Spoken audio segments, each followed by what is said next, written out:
Parly, Madame la Ministre des Armées, bienvenue. Merci de participer à ce talk stratégique du Figaro.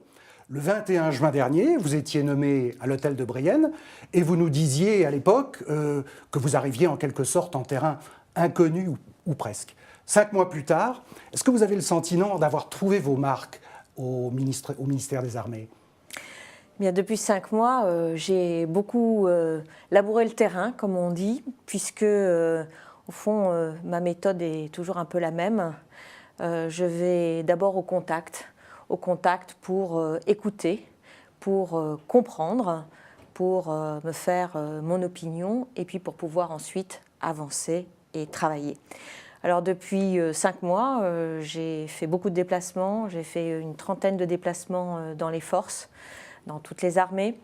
Depuis 5 mois, j'ai le sentiment d'exercer une mission tout à fait exaltante, puisqu'au fond, nous sommes à un moment clé, un moment où la poursuite de la lutte contre Daesh et contre le terrorisme est tout à fait prioritaire, et un moment aussi où on reconstruit puisque le budget du ministère des Armées est un budget de remontée en puissance.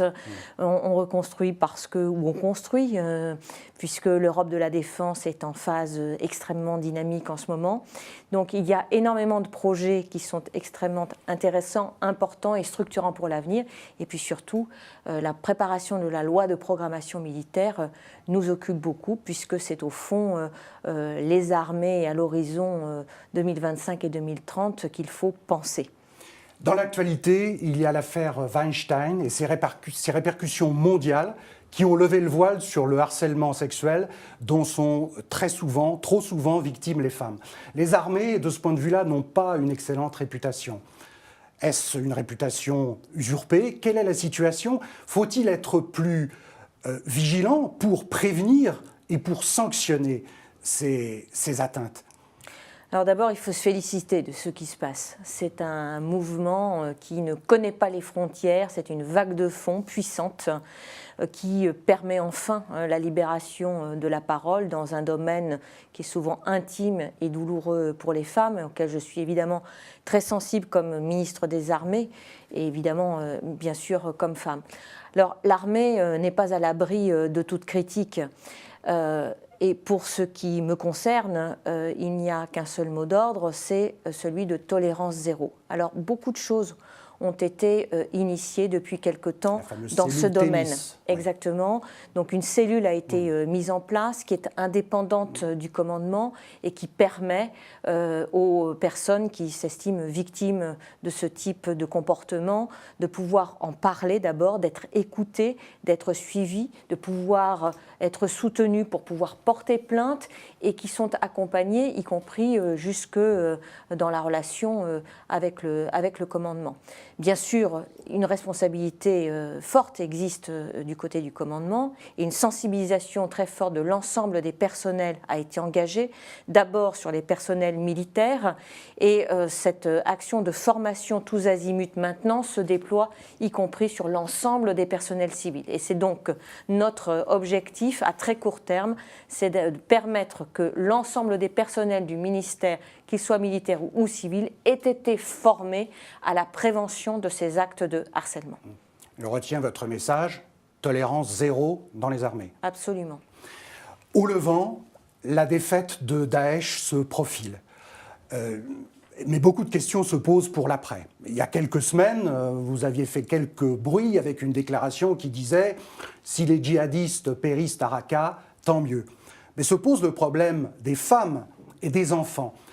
Vous n'êtes pas la seule intervenante, il y a d'autres ministères concernés. Mais quelle est votre parole sur cette question? Que faut-il faire?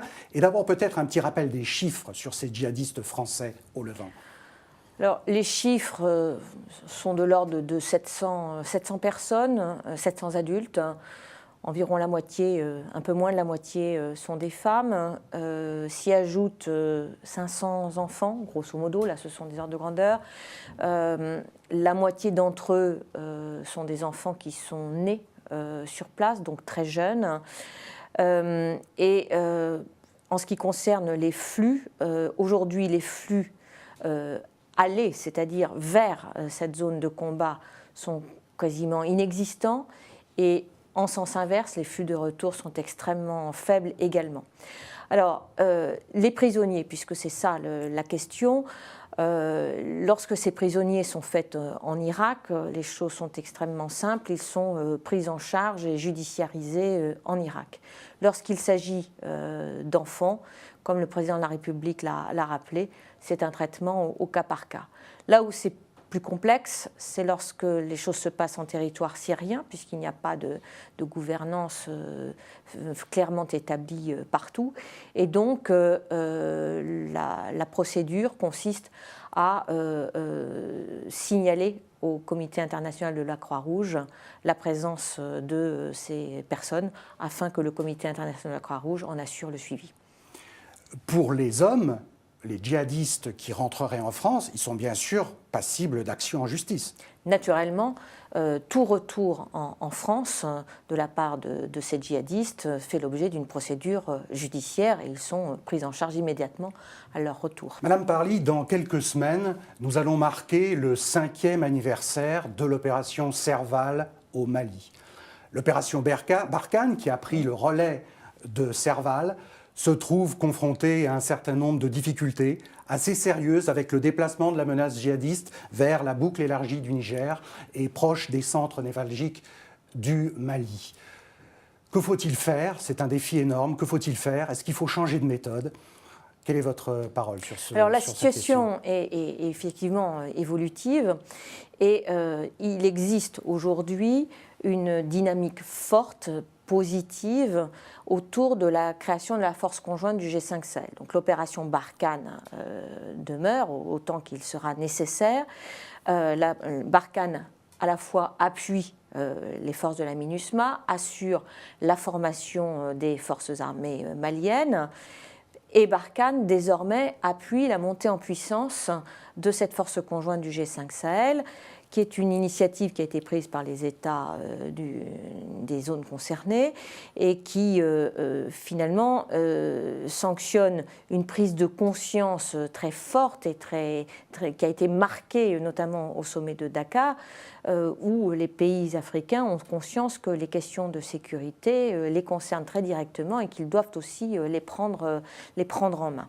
Donc Barkhane va continuer de consacrer des moyens importants pour assurer la formation et le soutien de cette force conjointe. Et puis par ailleurs, la France, avec d'autres pays européens et au-delà, appuie la montée en puissance de cette force par la mobilisation de contributions, qu'il s'agisse de contributions financières ou de contributions militaires ou d'appui aux forces.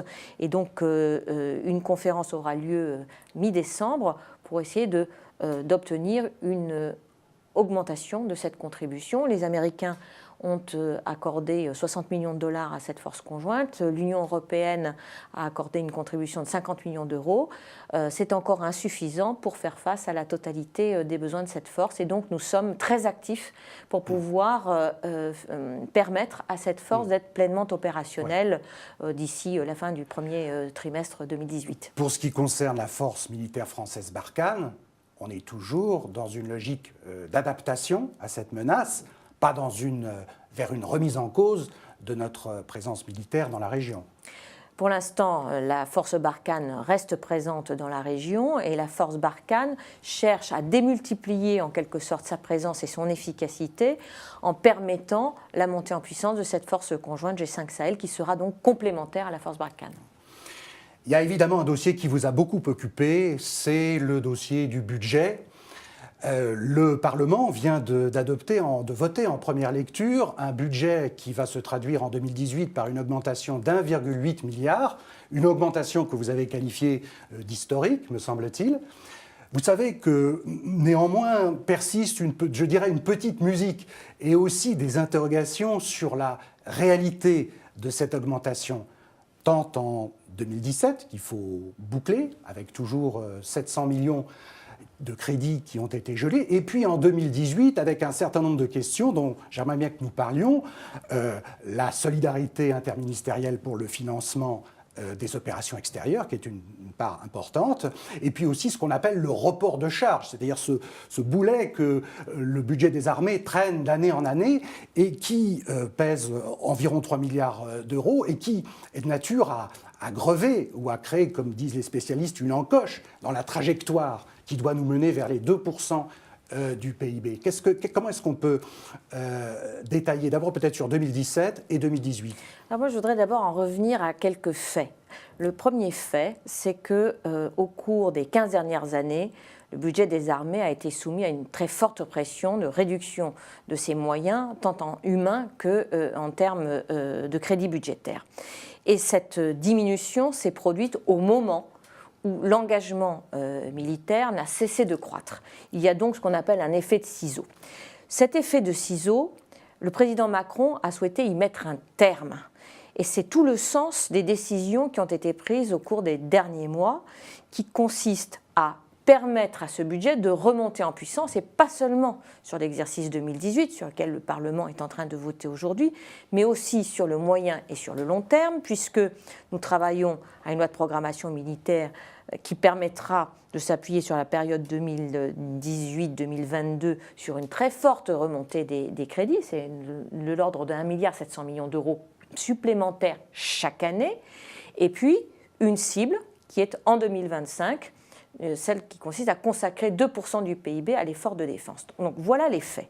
Et à ces faits-là s'en ajoute un autre qui consiste à rendre les lois de finances, et en particulier le budget des armées, le plus sincère possible. Autrement dit, que l'ensemble des moyens, ou la quasi-totalité des moyens nécessaires au fonctionnement des armées, soit prévu dès le début de l'année dans la loi de finances, ce qui n'était pas toujours le cas dans le passé.